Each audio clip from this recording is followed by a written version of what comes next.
everybody in that crowd was disappointed because they wanted to see this rematch. Mhm.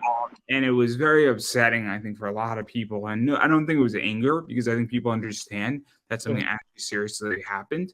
But it was the idea of saying, man, we want to see these two teams go at it because Violence is Forever has been a very dominant tag team Mhm. all across the US for a very long time. And I've seen them up in DC, I've seen them in the Northeast. And so I think it was an amazing compromise for us fans to get to see part of this match and not be left with, a cop out.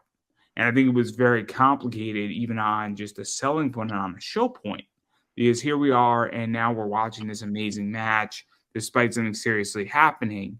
And I think that for you, and I don't know if you get credit for this, to be in that situation to handle it the way you did is very professional, for lack of a better word. Mhm. I think that credit has to be given in those circumstances. I don't think it is sometimes in wrestling.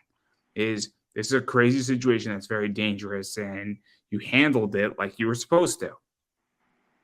Yeah, and I appreciate that you say that, but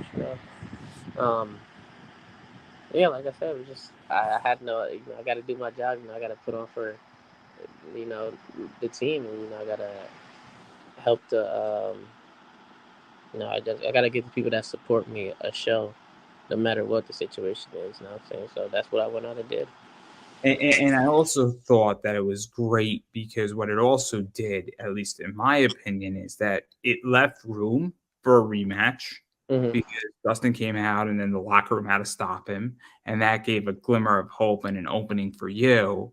And obviously, I mean, the match ended the way it ended, but it also gives a lot of room for a rematch.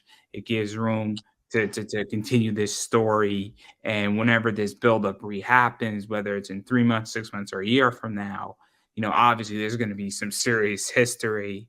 And it's a very cool thing when wrestling gets to do history stories Mhm. and get to relive stuff. I mean, obviously, you just did that with main event and it was well done. And I have no doubt this thing with Violence is Forever is far from over. Yeah, Far. it, like you said, it's far from over. We have really one main goal right now in mind, and that's to do what we were supposed to do, and that we set out to do at the restaurant, become IWTV tag team champions. That's our goal right now. And that's all we got on our mind. So to right that wrong.